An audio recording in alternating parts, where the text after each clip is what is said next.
bagaimana kita hindari pengaruh-pengaruh dari luar terlalu besar, kayak pengaruh Cina terlalu besar.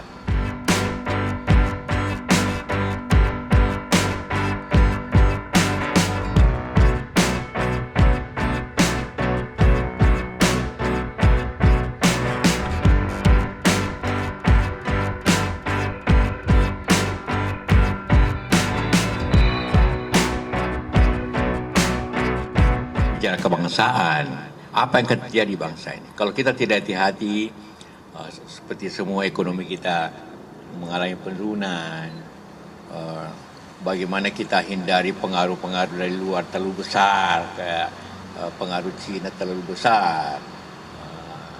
Jangan pulau pun kita kasih begitu saja, contohnya bagaimana di mana-mana tempat kita sudah dikelilingi oleh situasi seperti itu, dan itu perjuangan dan itu akan ditangani oleh presiden yang akan datang. Tanggung jawabnya masalahnya, tentu juga strategi untuk menang. Pengalaman saya kan 3 kali ikut pemilu, memang tidak mudah kan, itu tidak mudah. Tapi ya pengalaman itu ya kita bicarakan berubahnya apa, kurang begitu.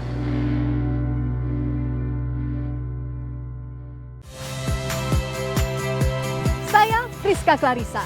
Saksikan program-program Kompas TV melalui siaran digital, pay TV, dan media streaming lainnya.